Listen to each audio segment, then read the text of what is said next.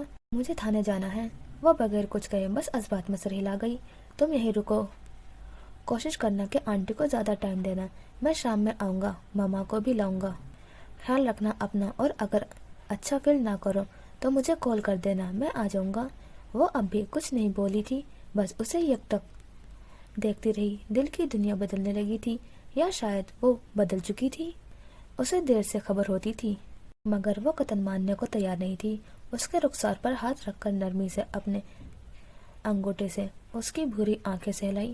وہ لڑکی ساکت سی کھڑی تھی۔ تم رویا مت کرو، مجھے تکلیف ہوتی ہے۔ وہ اس کی طرف جھکا۔ کھولا کے چاروں طرف اس کے پرفیوم کی خوشبو بکھر گئی تھی۔ وہ اس کا چہرہ تھام کر ماتھے پہ عقیدت سے بوسہ دے کر پیچھے ہٹا۔ انت سکینہ کل بھی، خوبصورت گمبھیر آواز میں کہہ کر وہ باہر نکل گیا۔ وہ کیا کہہ کر گیا تھا یہ تو وہ سمجھ نہیں سکی، مگر دل اتنی زور سے دھڑک رہا تھا کہ وہ بے ساختہ ایک ہاتھ دل پر رکھ گئی۔ ہونٹوں پر نامحسوس انداز میں مسکراہٹ بکھر گئی تھی۔ شام ہونے کو آئی تھی، کہیں لاش شعور میں وہ خضر کی منتظر تھی۔ چائے بنا کر سب کو دے کے آئی سمیہ کے پاس جانے سے اسے گھبراہٹ ہو رہی تھی۔ ان کی نظریں عجیب سی لگ رہی تھی۔ حنان کو وہ خود ہی نظر انداز کر رہی تھی۔ ابھی وہ کافی کا مگ تھامے لون میں بیٹھی تھی، نظریں کسی غیر مرئی نقطے پہ جمائی ہوئی تھی۔